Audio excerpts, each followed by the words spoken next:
So, are you always in fight or flight mode? Psychology Today debunks common myths about how we experience and respond to trauma.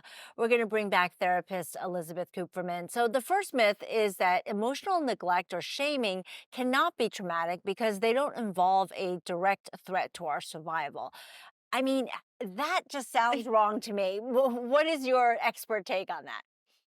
100%. A lot of I talk a lot and teach from The Body Keeps the Score and other trauma research books, and it talks about, the things that people think about with trauma. A lot of times they think about war, but when you're raised in an abusive environment, the war is happening every single day, and that includes even if you were never hit or nothing ever physical happened, just being shamed and mistreated and neglected is very traumatic for a child.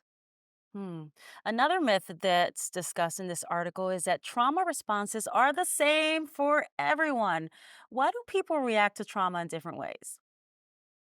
Well, I find it to be a lot of us, anybody with trauma, there's 3 that are in the research: fight, flight, or freeze. That's when somebody freezes like a deer will freeze in headlights. So humans do that too. We tend to shut down, be dissociative. And there's another one that's starting to get attention, which is called fawn, which is a people-pleasing response.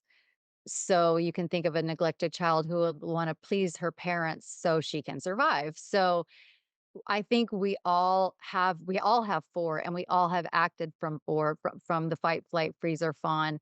But, for me, what I've noticed with myself and with my clients, we tend to do 2. So some people like to say busy, busy, busy, busy, busy. Those would be the flight response people. People who like to get in arguments or fights or, just grumble all the time. That might be a fight response person. The freeze response, there's a lot of shutting down. Why can't I do the stuff that I say that I wanna do? Kind of blanking out, like checking out mentally. A lot of us do that with our televisions or our screens.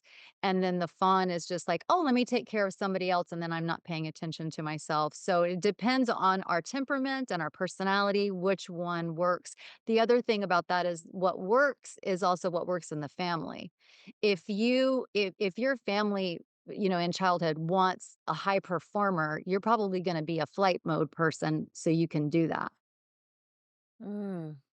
Makes sense, right? Yeah, it does. It's so interesting the way we respond to trauma. Thank you so much for those insights. Absolutely.